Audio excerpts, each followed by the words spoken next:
Mesdames et messieurs, bonsoir. Merci de nous laisser fidèles. Toutes nos excuses pour ce retard indépendant de notre volonté. Merci d'être toujours aussi nombreux à nous suivre. Nous sommes attablés déjà pour ce rendez-vous du forum politique. Nous avions annoncé nos discussions, nos échanges autour du thème Canal Plus OPA sur l'audiovisuel africain pour quelque peu, disons, discuter autour de cette tentacule qui phagocyte depuis un moment déjà tout l'audiovisuel africain en avalant il y a quelques jours le géant sud-africain MultiChoice à la suite d'une offre publique d'achat à 1,5 milliard d'euros. Nous allons plutôt vous proposer ce soir la rediffusion de notre émission du 22 mai 2024 intitulée Ancien président de la République, quelle vie après le pouvoir? À la faveur, vous vous en doutez bien, de cette mission entreprise par les ex-présidents de la République, Boni Aye et Nicéphore Soglo, au Niger en ce moment même. Nous en avons débattu sur ce plateau de la place que devraient occuper nos anciens chefs de l'État une fois déchargés de la fonction suprême. Nous vous proposons en nouvelle diffusion donc cette émission. Mais en attendant, nous allons revenir sur quelques actualités du jour, le Conseil des ministres notamment, avec Joël Atay-Guédégbé que je m'en vais saluer. Bonsoir. Bonsoir à vous, bonsoir à vos téléspectateurs, avec toutes nos excuses. Toutes nos excuses, merci. Vous êtes expert en gouvernance et le Parisien qui nous est revenu, Jean-Jean Agounou. Anthropologue. Vous arrêtez pas, vous allez dire ça tout le temps. Parce que vous êtes là, vous n'étiez pas là, vous êtes là. Bonsoir. Bonsoir. Bonsoir Xavier, bonsoir aux téléspectateurs et surtout leur présenter nos excuses pour ce contretemps. Bon, voilà. Il y a des événements de dernière minute qui agissent sur, c'est cela aussi, l'audiovisuel. Donc voilà, ça nous rattrape. Nos téléspectateurs auront remarqué que vous êtes assis à une place qui n'est pas la vôtre habituellement. Je voudrais la garder longtemps. Agapis Napoléon Maforican qui ne sera pas avec nous pour cette émission pour quelques raisons personnelles. On compte bien le retrouver très vite mercredi prochain pour d'autres développements. Sinon, voilà. Tu peux prendre des congés, hein, moi j'assume. Non, vous ne prenez pas cette place aussi facilement. Voilà. Joël Atay-Guédégbé, en parlant du Conseil des ministres de ce jour, il y a quelques décisions qui méritent quand même qu'on y revienne. Vous voulez en parler? Qu'à faire, au lieu de parler de l'audiovisuel français, à travers Canal 3, parlons de nous-mêmes. De Canal Plus, oui. Canal Plus, oui. Toutes mes excuses à Canal 3. Bon, enfin, j'ai beaucoup de sympathie pour eux. Non. Mais l'ORTB... la SRTB. Ah oui, la SRTB, il faut s'actualiser quand même. Ça donc, dans la foulée, on a quand même la bonne surprise d'apprendre que BB24 ne serait pas ne passerait pas par perte et profit. Et donc, il est question de réhabiliter l'équipement de BB24. Les studios. Et les studios notamment. Bon, c'est toujours ça de prix. Et puis, Radio Bénin Alafia qui va avoir son pendant télévisuel à travers Télé Alafia. TV Alafia. Je crois. Donc, attendons de voir un peu comment ce sera animé et pour que ce ne soit pas seulement du talk show, mais de véritables émissions dans nos langues qui nous donnent envie d'écouter, de pratiquer nos langues et d'aller au contact sinon de donner la parole à davantage de concitoyens dans nos langues. Bon, on attend de voir ce que ça va être. Une décision, vous avez une décision à mettre où?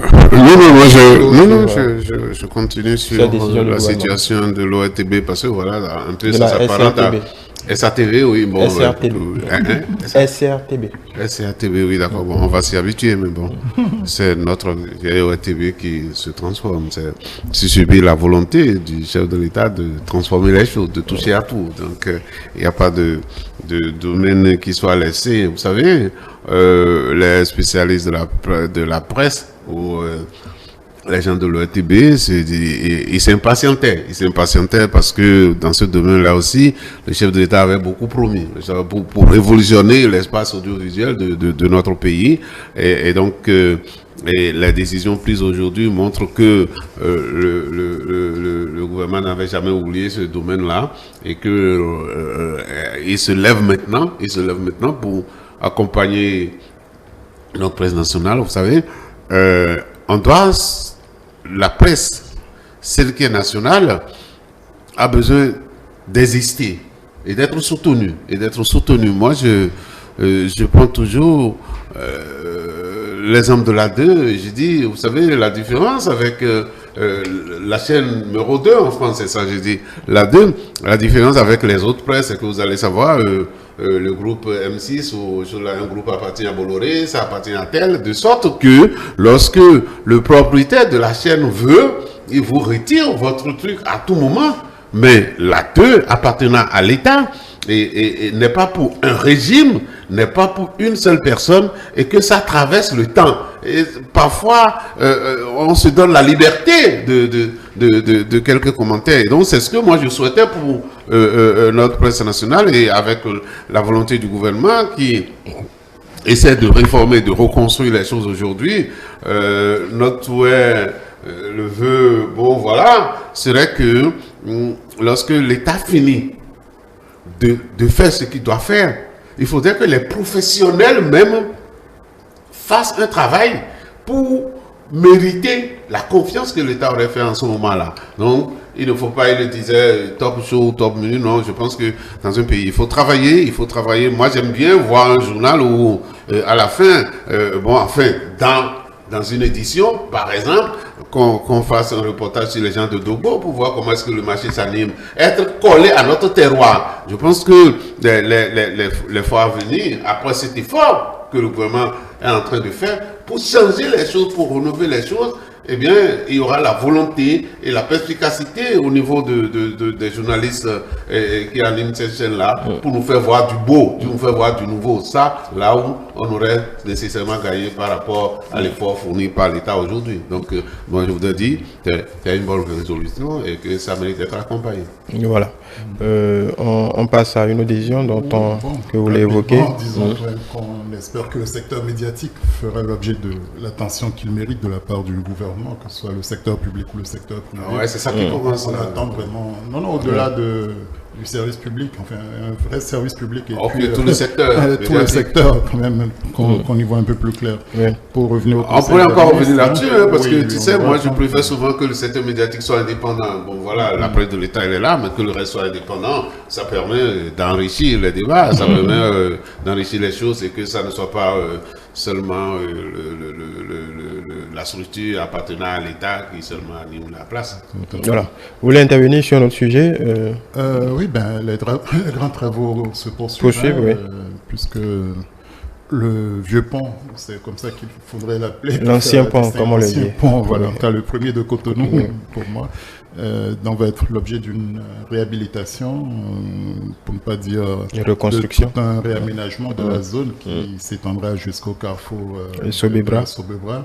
Bon, donc on attend d'en savoir plus, mais ce pont avait besoin de toute façon d'une belle toilette et j'ose croire qu'il en sortira du beau et puis du fonctionnel surtout à l'arrivée pour nous.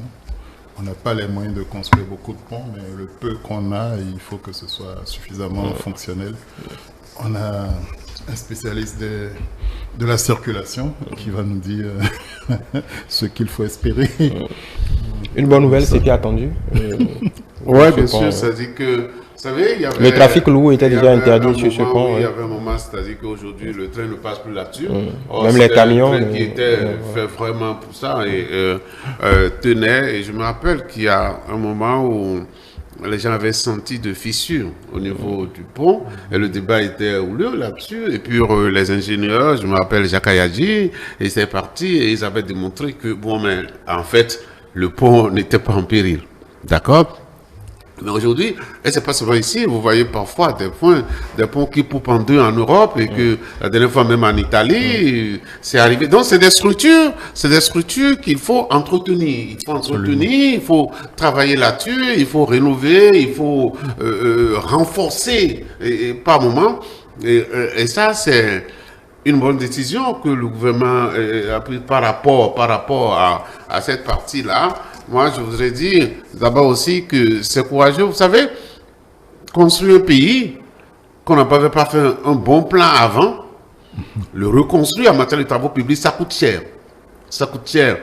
S'il n'y avait pas cette occupation, par exemple, de Carrefour Sika Toyota, la construction aurait été facile pour les ingénieurs qui sont là. Mais si vous vous rapprochez des ingénieurs et qu'on va vous dire ce que l'État va dépenser là, rien qu'en dédommagement, parce que déplacement des eaux et le système téléphonique et tout ça, l'électricité, la SBE, et parfois, vous savez, lorsqu'il y a des travaux comme ça, parfois il y a des discussions, les TPE ne veulent pas que, par exemple, la SBE nous coûte cher, mais toujours est-il que leur structure était là et qu'aujourd'hui il faut rénover ça, il faut déplacer ça pour reconstruire la route. C'est beaucoup d'investissement. Et c'est pourquoi on dit parfois la construction d'une portion de route en ville coûte plus cher qu'une autre route construite en race campagne, parce que là, il n'y a pas de déplacement des eaux, il n'y a pas les travaux confortatifs, il y a un certain nombre de choses. Donc,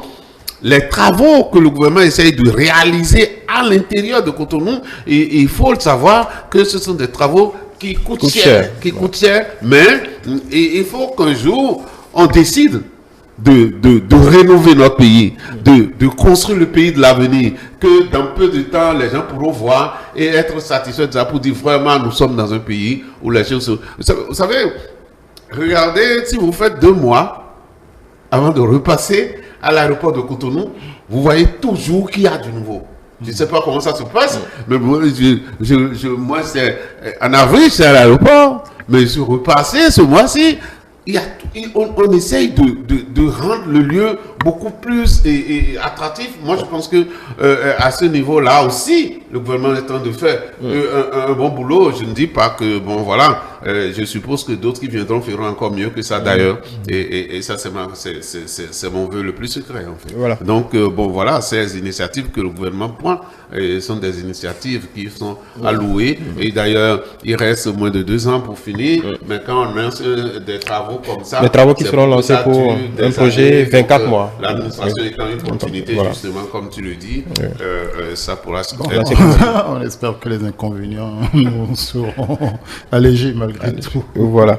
On ne peut pas finir sans parler des marchés. Des marchés, pour finir. Le premier nouveau marché urbain de Cotonou, on se demandait, pendant qu'on parlait du déplacement d'Antokpab, la réponse est tombée. Donc la SOGEMA doit faire place à la NAGEM désormais, pour que, voilà, il y ait une unicité de vision, de gestion.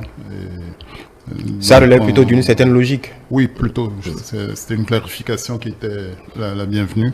Ça peut expliquer que pendant que vos équipes étaient parties à Tokwa la dernière fois, la SOGEMA sentant ça fait venir était plutôt, était plutôt sur les nerfs. Bon, vous savez, cette histoire de SOGEMA, il faut parfois rentrer dans l'histoire. La gestion du marché de Tokwa a été un combat entre la mairie de Cotonou et SOGEMA en temps, si vous vous rappelez. Et aujourd'hui, créer la NAGEM, c'est ça? La NAGEM. Donc, c'est une l'agence nationale beaucoup plus vaste. Oui.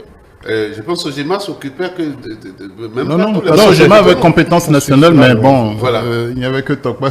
Voilà, c'était compétence nationale. Mais voilà, je ne l'ai jamais remarqué parce que, bon, voilà, il y avait tellement de discussions autour. Aujourd'hui, créer une structure qui s'occupe des marchés sur le plan national, je pense que c'est nécessaire. C'est nécessaire parce qu'il faudra une politique globale. Une politique globale. Il y a une ambition globale qui rénove les marchés. Il faut que ça soit accompagné d'une politique. Ce que j'ai regardé en ces temps-ci, déjà, le lancement de... C'est Kadiaron qui est lancé. C'est juste ce petit coup pourquoi pour des horaires, quoi. C'est-à-dire que... Non, ça s'est amélioré. Bon, oui, mais ça ne devrait même pas arriver. Parce que ce qu'on dit, on fait des études socio-économiques, tout ça, avant de construire le marché. Avant de prendre une décision, si on avait bien ficelé ces études-là, on ne devait pas arriver à ce type de... Mon Dieu, si on devait se poser des questions par rapport à la construction de ces marchés, il y en aurait toute une foule, parce que même l'aménagement intérieur, ça a été...